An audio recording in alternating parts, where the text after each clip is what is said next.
नमस्कार, मैं हूं आपके साथ में श्वेता गर्ग और आप देख रहे हैं एबी स्टार और वक्त हो चला है देश दुनिया की तमाम बड़ी खबरों का। बिहार के लोक संगीत की अमर धरोहर लोक गायिका शारदा सिन्हा का मंगलवार रात दिल्ली के एम्स अस्पताल में 72 वर्ष की आयु में निधन हो गया। छठ पूजा का महापर्व और उससे जुड़े गीत शारदा सिन्हा की मधुर आवाज के बिना अधूरे से लगते हैं। पिछले साल 11 दिनों से कैंसर जैसी बीमारी की वजह से दिल्ली के एम्स में भर्ती थी और मंगलवार की रात उन्होंने अपनी अंतिम सांस ली। शारदा सिन्हा का अंतिम संस्कार 7 नवंबर को पटना में राजकीय सम्मान के साथ किया जाएगा। वहीं शारदा सिन्हा के निधन की खबर ने न केवल बिहार बल्कि पूरे देश को गमगीन कर दिया है। प्रधानमंत्री नरेंद्र मोदी और बिहार के सीएम नीतीश कुमार ने उनके निधन पर गहरा शोक व्यक्त किया है। जहां सांसद और भोजपुरी सिनेमा के लोकप्रिय अभिनेता मनोज तिवारी ने बताया कि शारदा सिन्हा के शव को दिल्ली से पटना लाकर अंतिम दर्शन के लिए रखा गया है। उनका अंतिम संस्कार पटना में राजकीय सम्मान के साथ होगा, जहां शारदा सिन्हा के परिजनों ने फैसला लिया कि उनका अंतिम संस्कार 7 नवंबर को कल किया जाएगा।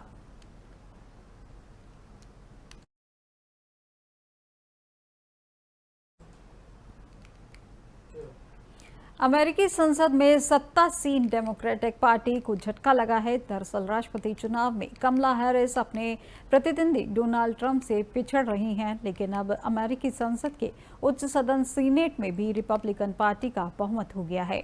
अब सदन में रिपब्लिकन पार्टी के 51 और डेमोक्रेटिक पार्टी के 42 सांसद हो गए हैं।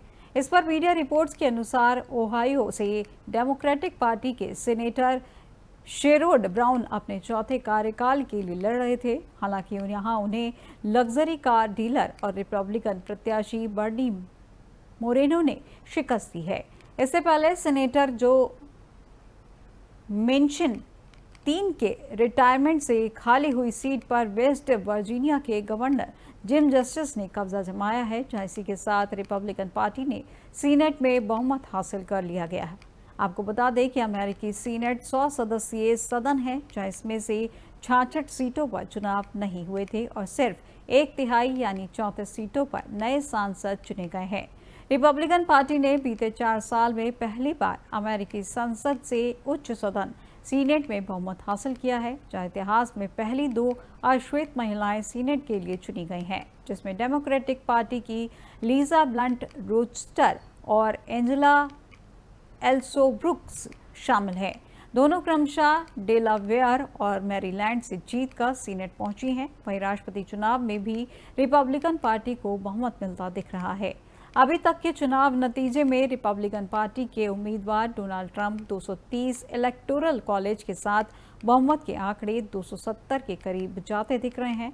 वहीं कमला हैरिस 205 इलेक्टोरल कॉलेज वोट के साथ पिछड़ती हुई दिखाई दे रही हैं। कई स्विंग स्टेट में डोनाल्ड ट्रंप ने जीत हासिल की है और इसके साफ है कि ट्रंप चुनाव प्रचार के दौरान मतदाताओं को लुभाने में कामयाब रहे। माना जा रहा है कि अवैध अप्रवासियों का मुद्दा डेमोक्रेटिक पार्टी को भारी पड़ गया है।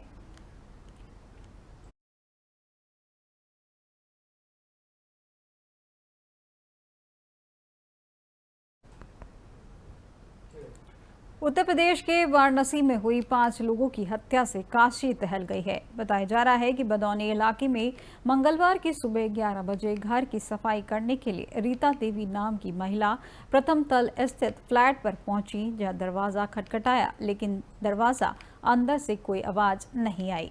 इसी बीच रीता ने धक्का दिया तो दरवाजा खुल गया। वहीं अंदर जाने पर रीता ने देखा कि नीतू फर्श पर खून से लथपथ निढाल पड़ी है। वहीं भागकर दूसरे तल पर स्थित फ्लैट में गई तो वहां एक कमरे में नवेंद्र फर्श पर खून से लथपथ पड़ा था और गौरांगी एक कोने में मृत पड़ी थी, जबकि 14 किलोमीटर दूर दूसरा 5वां शव मिला है। दरअसल वाराणसी के भदौनी में एक ही परिवार के 5 सदस्यों की गोली मारकर हत्या कर दी गई है। वदानी इलाके में एक बहुमंजिला मकान के अलग अलग तल से मंगलवार को एक महिला, उसके 2 बेटों और एक बेटी का शव मिला, जहां 5 की कनपट्टी और सीने में गोली मारी गई है। घटनास्थल से लगभग 14 किलोमीटर दूर मीरापुर रामपुर स्थित निर्माणाधीन मकान में महिला के पति का अर्धनग्न शव बेड पर मिला है। दोनों ही घटनास्थल से मिले खोखा के आधार पर पुलिस दावा कर रही है कि पांचों लोगों की हत्या में 0.32 बोर की पिस्टल का इस्तेमाल किया गया है। पुलिस पुराने विवाद और घटनाओं को ध्यान में रखकर जांच कर रही है।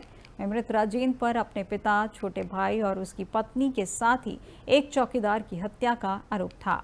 घटनास्थल के आसपास लगे सीसीटीवी कैमरों की फुटेज खंगाली जा रही है। आपको यह भी बता दें कि बदौनी पावर हाउस के सामने की गली में राजेंद्र गुप्ता का 5 मंजिला मकान है, जहां मकान के अगले हिस्से में प्रथम, द्वितीय और तृतीय तल पर राजेंद्र का एक फ्लैट है, जबकि अन्य फ्लैट और उससे सटे टिन शेड में 40 किराएदार रहते हैं। राजेंद्र के साथ घर में मां शारदा देवी के अलावा उसकी दूसरी पत्नी नीतू, बेटे नवेंद्र और सुबेंद्र और बेटी गौरांगी रहते थे।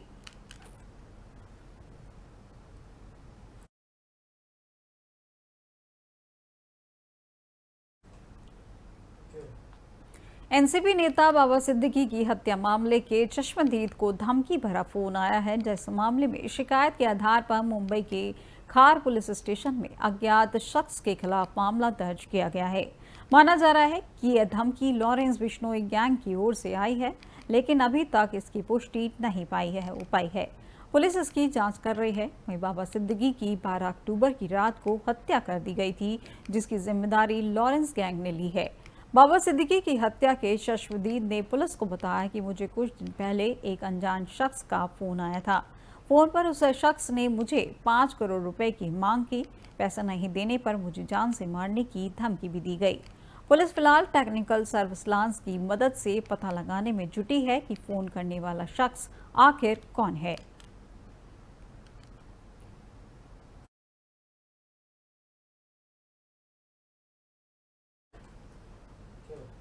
वाराणसी में करोड़पति शराब कारोबारी राजेंद्र गुप्ता के पूरे परिवार की हत्या की गई थी, जहां पुलिस जांच अब इस दिशा में आगे बढ़ गई है कि कल तक पत्नी और 3 बच्चों की हत्या के बाद राजेंद्र के सुसाइड की थ्योरी थी, जो जांच के बाद अब पलट गई है। तो वहीं पुलिस ने राजेंद्र गुप्ता के हत्या की गुत्थी सुलझाने में लगी हुई है। बता दें कि वाराणसी के बदौनी इलाके में मंगलवार दोपहर को राजेंद्र गुप्ता की पत्नी नीतू गुप्ता, 2 बेटे नवेंद्र, सुबेंद्र और बेटी गौरांगी की शव घर पर पड़ा मिला। सभी की गोली मारकर हत्या की गई थी। वहीं पुलिस ने राजेंद्र गुप्ता का फोन ट्रेस किया है। इसकी लोकेशन रोहनिया के मीरापुर रामपुर गांव में मिला है। पुलिस वहां पहुंची तो निर्माणाधीन मकान के एक कमरे में मच्छरदानी लगे बिस्तर पर राजेंद्र गुप्ता की न्यूड लाश मिली है। बॉडी पर भी गनशॉट थे। वहीं कारोबारी का बड़ा बेटा नवेंद्र बेंगलुरु में मल्टीनेशनल कंपनी में इंजीनियर था।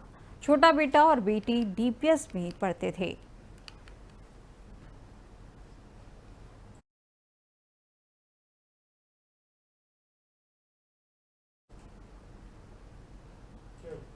खबर उत्तर प्रदेश के हरदोई जिले से है, जहां पर बिलग्राम कोतवाली क्षेत्र में एक टेम्पो अनियंत्रित होकर पलट गया, जिसमें 7 लोगों की दर्दनाक मौत हो गई है, जबकि कई अन्य लोग घायल होने की सूचना भी है। बताया जा रहा है कि हादसा रोशनपुर के पास बिल्हौर कटरा राज्य मार्ग पर हुआ है। यहाँ डीसीएम अचानक सामने आने से टेम्पो अनियंत्रित होकर पलट गया। सूचना पर पहुंची पुलिस ने रेस्क्यू अभियान शुरू कर दिया है।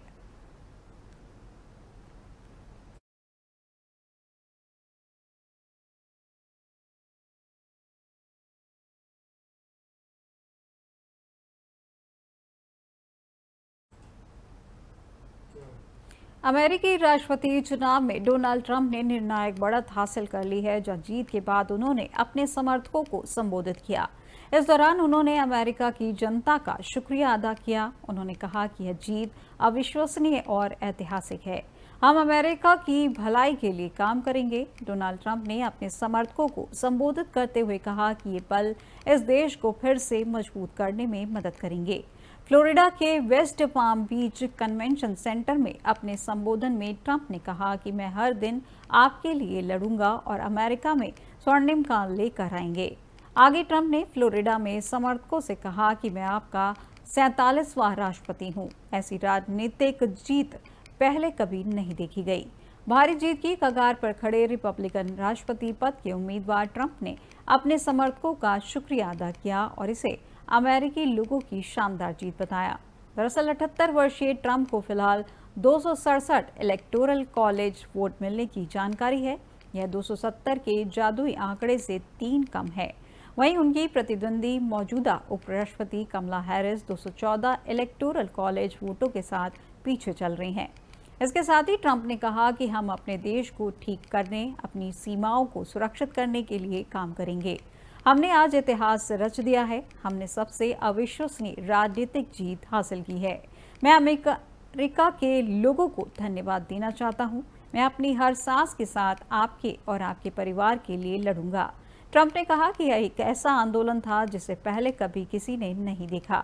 सच कहूं तो मेरा मानना है कि यह अब तक का सबसे बड़ा राजनीतिक आंदोलन था इस देश में, और शायद इससे परे भी ऐसा कुछ भी कभी नहीं हुआ। अब यह एक नए स्तर पर पहुंचने जा रहा है क्योंकि हम अपने देश को ठीक करने में मदद करने जा रहे हैं। हमारे पास एक ऐसा देश है जिसे मदद की जरूरत है। ये ऐतिहासिक है।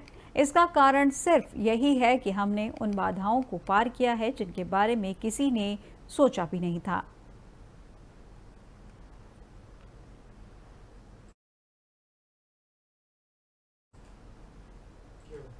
देश दुनिया की तमाम बड़ी खबरों में फिलहाल बस इतना ही, और अधिक जानकारी के लिए देखते रहिए AB स्टार। नमस्कार।